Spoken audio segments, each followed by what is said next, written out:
Less than a week. Can't wait. Meanwhile, the Nevada State Athletic Commission extended a temporary suspension for Jon Jones on Monday and revealed 2 banned substances the UFC star tested positive for in the process. Jones took to Twitter saying he isn't a cheater. Don't write me off just yet. I know in my heart that I'm not a cheater. I trust in the system to help me prove it. One fan responding by saying, huge fan, man, but what you took is proven to cover steroid use, to which Jones responded, you're absolutely right, man. I learned that myself over the last week, but it doesn't mean you actually took steroids. Not trying to come across a victim. If anything, I'm a victim of my own ignorance. And yes, this could have been prevented. Coach, do you believe Jon? I always base because we're in the business of being around people that do good things and bad things, and how I base who I like and who I trust is how they treat me. And I'm a huge Jon Jones fan. I have been in contact with his camp, and they're telling me as of right now everything is status quo. They're looking at everything he took being analyzed, and they're awaiting the results. I believe him. I was standing 20 feet eye to eye to him when he came out the Thursday morning of the week of UFC 200, and he was very emotional. He cried, and what he did that was such a huge mistake, and to this day I don't know his thought process, but he even said here, not trying to come across as a victim, if anything I'm a victim of my own ignorance. He literally said to us as we're asking him these questions, and I appreciated the fact that he was very open and he was allowed to answer questions instead of just reading a prepared statement. But what he said was this: I've never intentionally cheated. And so for that reason, since in my head I wasn't cheating, I didn't bother to write down what I was taking. That to me is all-time dumb in today's society, in today's competition, especially when you know USADA is a part of what the UFC is trying to do now. It's as simple as picking up the phone, calling a number and saying, listen, this is what I am taking. Can I do it? Or picking up their book, which is this thick, and opening. It's not always about cheating to cheat. It can be about, I was taking this thing, I just didn't know it was in there, but guess what? The end result is the same. The answer to the question, yes, I believe him. I don't think he was trying to cheat, but he did get popped for something that was illegal, and for that, he has to pay, and he's finally owning up to that. I want to believe him. Met him many times. He is upstanding, engaging, a wonderful guy. When he's here at ESPN, gives you his time freely. Top-notch individual when we dealt with him. I think it's important to bring up, he fought at UFC 197. Did not fail any tests. USADA was in company with UFC. He was supposed to fight Cormier. It didn't happen. Cormier got injured. One thing leads to another. A bad serendipitous run. He is now at UFC 200, and he fails a test. The thing you have to remind yourself is, what was it, 40 fighters over 3 days at UFC 200? Yeah. They all came out, well, with Brock Lesnar, that's the one exception. We'll see what happens with him. But every card that happens, these guys all play by the rules, and they make sure they have these clean tests. Do I want to believe him? Yes, because it is dumbfounding when you think of the damage he created. Obviously for UFC, this was their biggest card ever. This was to be it, and they had to scramble to get a new main event. The fight they got for Cormier wasn't a good one on the back end, in my estimation. Then he does a major disservice to Daniel Cormier, who has been training. We saw the reaction with Dana White, how much he has been waiting to prove himself to potentially beat the man that has stood between him and being one of the great light heavyweights of all time. But the biggest disservice is Jon Jones, because on top of all of this, we go back to the DUIs and the recreational drug use, and he had to overcome that. And here he is at 200. We're ready to say, okay, he's back. Maybe the most dominant fighter in UFC history, and this happens. Estrogen blockers, not really a big deal. We talked to our friend Chael Sonnen, and he says this stuff pops up. It's not a steroid, but it is there to mask a steroid. And there are 2 tests. Yes, I want to believe him, but this is really tough to overcome. We know USADA's record is close to spotless and 100%.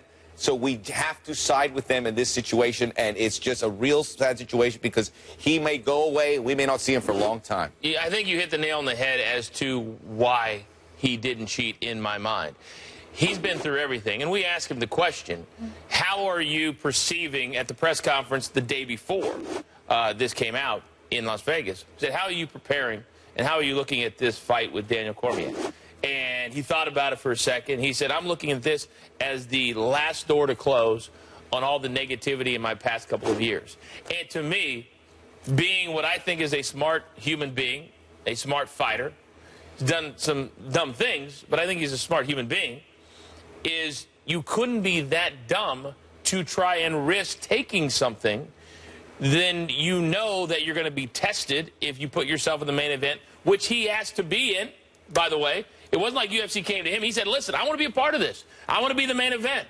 He would not go on intentionally anyway, at least I wouldn't if it were me, and try to risk that, risk losing a 7-figure payday, and throw all of that positive work out the window with everything he's done the last couple of years to get back from the seemingly, bottomless pit that he was in. Personally, I don't think he would do that. I don't think anybody would do that intentionally after everything that he'd been through. That's why I don't think he intentionally cheated. I wonder what the network is for these fighters. I think Jon Jones is well connected, but you see at UFC, it is a lot of these guys don't have agents, don't have people they can confer to. They find a way to fight. They don't have all the situations dialed up with regards to health insurance. It is independent contractors. It's tough business. So he's not going to get a lot of sympathy from these guys because he has that network set. But I wonder who is there talking to these guys through to say what you did. Pick up the phone. We've got to address it. This is priority number one when you prepare for the fight. This is what we're taking. This is everything's regimented, the training across the board. Max, here's what Dana White said to me. He was doing an interview on one of the radio shows that he was on, and he said, I have not spoken to Jon Jones. I will not speak to Jon Jones. I have nothing to say to Jon Jones. He then added, when I was talking to him, he said he should have got rid of everybody that was around him a long time ago. So to your point, the people that are around him. When was this? I'm curious when Dana said this. This was all the week of UFC 200. So, okay. Yeah, very recently then. Very recently. It was after he was popped for this. And he literally said, I have nothing to say to him. I was shocked when he said that he had not spoken to him. He had not had a phone call. He did not speak to him. And he said he would not take his phone call. He goes, if he called me, I wouldn't take his phone call. And he should have got rid of everybody. Created a big mess for him. Right. This is something I just want to reiterate from what I said yesterday. I want to believe Jon Jones. I tend to go to that side with this, and hopefully he was a victim of his own ignorance in his words and wasn't being careful what he took, and he took this. If he is taking steroids, and if anyone is taking steroids in mixed martial arts, this is beyond serious as to what the ramifications are, especially a guy like Jon Jones, who is so dominant, who can be very violent. We've seen his finishes in the ring. Any use of steroids could be life-threatening for a guy of that stature. Not saying anything else, but this is how important it is, from my perspective, from everyone in MMA, to clean up the sport, to make sure, especially a guy like Jones. I think with Brock Lesnar, he's a wrestler. He's going to take you down. But Jon Jones is a striker.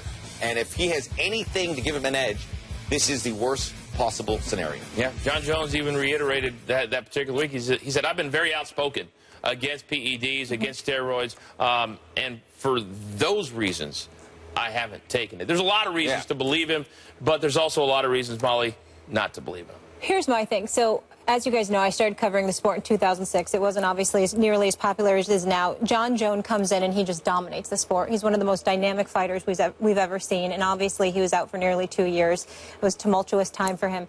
And I was so excited to see him back. And some people had talked about, the big ego and whatever it is, the partying, that kind of thing. He sat here with us, with Stephen A. and Skip, and he was so humble and he was so genuine. And I truly believed also he had learned so much. And now the mental game was stronger and he was really going to come back. Because he already had those tangibles, but now he's going to have the intangibles as well.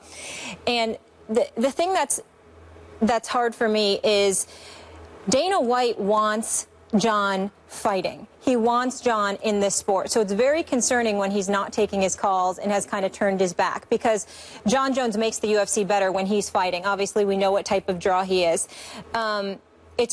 It's disappointing. Obviously, we don't know truly what's going on, but we want to see him back in the sport. We were so excited to see him. And then this was almost like getting sucker punched with this news, because he seemed like everything was on the up and up for him. That's a great word, sucker punch. And I talk to fans a lot because everybody knows I was around Vince McMahon for 10 years. And Vince had an uncanny knack, and I try to do it myself in my own life, of being able to address something and move on and give guys second, third, and fourth chances because it was good for business. And also, if you're a good human being but you're battling some demons, he was also very good at dissecting that and moving on. Dana White said, you know, if he is suspended and he comes back and he wants to fight, there'll probably be a place for Jon Jones in the UFC. Because guess what? He's good for business. They need of course. him. He's 29, so he has plenty to give. Plenty He got off to such an early start. He's one of the best ever. So, everyone wants to see him out there. I would say he's the best. I would say he's the best without much hesitation. And when you're the best, and Anderson Silva was right there. Yeah, but he's 41. Yeah. You know, it's when you're the best and you're still in your prime, and you've got probably 8 years of your prime left. He'll take his phone call.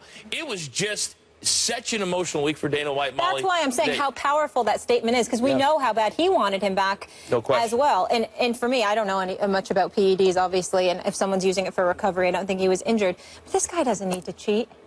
He's that good. Look at the pedigree he comes from. Both his brothers are NFL players. Smart guy. He's a smart guy. And that's yet another reason why. Fighting clean, he was just fine. So I hope this gets rectified. I hope to see him. I hope to see him back, and I hope what he said is true. I do too. I do too, because he's good for business. The family, that's the people he probably needs to keep close to him to be around fights, because those are the guys, that's the people that will keep him on the straight.